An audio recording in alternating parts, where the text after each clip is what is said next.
अस्सलाम वालेकुम नाजरीन, आप देख रहे हैं न्यू बीबीसी न्यूज HD और मैं हूं आपकी मेजबान सना चौधरी। शामिल करते हैं आज की अहम खबरें।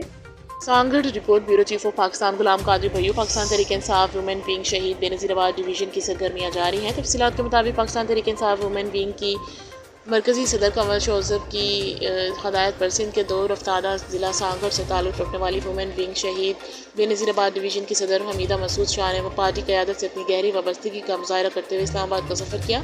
हमीदा मसूद शाह चेयरमैन इमरान खान की बहनों अलीमा खान, नूरीन नियाज़ी और डॉक्टर उस्मा खान से इज़हार यकजहती के लिए अडयाला जेल के बाहर मौजूद रही। उन्होंने इस मौके पर कहा कि हम इमरान खान और उनके ख़ानदान के साथ हैं।